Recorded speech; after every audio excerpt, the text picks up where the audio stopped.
রান্না ফাইনালি রান্না বান্না হয়ে গেছে। এখানে দেখো এখন তেল পোটা দিয়ে খাওয়া হচ্ছে। আর কিছুক্ষণ আগে ফাইনালি আমাদের এবার ইলিশ ভাপা খাওয়া হবে। তো হেই গাইস, কেমন আছো সবাই? আশা করছি তোমরা সব খুব ভালো আছো, আমিও খুব ভালো আছি। তো অনেক দিন পর আজকে ব্লগ বানাচ্ছি। শরীরটা একটু ভালো ছিল না, তার জন্য আর ব্লগ বানাইনি। তো আজকে অনেক দিন ধরে ভাবছিলাম ইলিশ মাছ খাবো। তো আজকে বাজারে আমি আর ভাই গিয়ে ইলিশ মাছ কিনে নিয়ে এসেছি, খুব বড় না, মাঝারি সাইজ। তো চলো দেখা হচ্ছে রান্নাঘরে।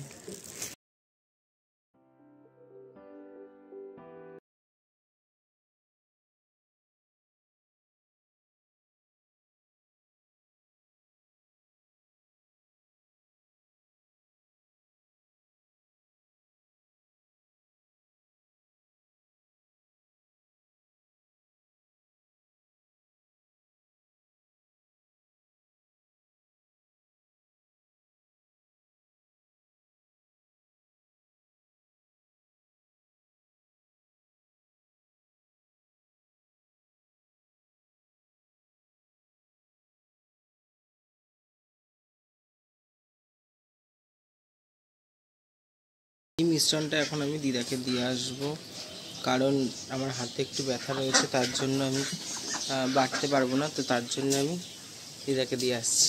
দিয়ে গেলাম দায়িত্ব দিয়ে। দিদা অলরেডি রান্না করছে। কি রান্না করছে দিদা? দিদা করছে এটা কি মাছ? গাংমোরলা। দিদা রান্নাঘরটা দেখে একদম টিভিতে যেরকম রান্নাঘর দেখায় ওরকম একদম চকাচক। তোমাকে ডাকবে, হয়ে গেলে চলে যাচ্ছি, টাটা। দেখো আমার হাঁসগুলো কত বড় বড় হয়ে গেছে।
এই 3 পিস আজকে রান্না করব, আর মাথা লেজা 2 পিস আছে, এটা কালকে পাতলা মাছের ঝোল করব।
ফাইনালি রান্না বান্না হয়ে গেছে।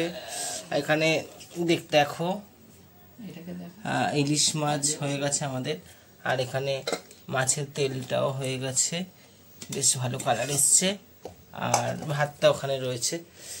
তো এখন ভাই বলছে এখন খাবো না, তা আমি খেয়ে নিই। চলো টাটা। এখন তেল পোটা দিয়ে খাওয়া হচ্ছে, আর কিছুক্ষণ আগে বলছিল আমি তো খাবো না, আমার খিদে পেয়েনি। হাতটা নাবা, হাতটা সরা, মুখটা দেখা, আর মাছের গন্ধ পেয়েছে ইলিশ মাছের, এবার খেতে বসে গেছে। এক্সাইটেড খাওয়ার জন্য।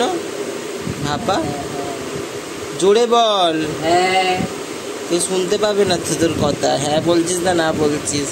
হাসি দেখেছে একদম চবন প্রাস। ফাইনালি আমাদের এবার ইলিশ ভাপা খাওয়া হবে। তো আমি ফার্স্ট টাইম করেছি ইলিশ ভাপাটা, জানি না কেমন হয়েছে।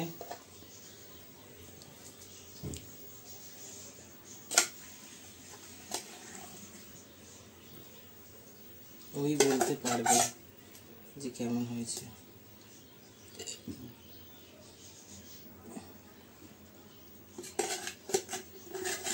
এবার এটা নিয়ে মারপিট হবে যে এটা কে মাখিয়ে নেবে বাটিটা। তুই নিবি না আমি নেবো? তুই অল্প না, আমি অল্প নেবো। ঠিক আছে।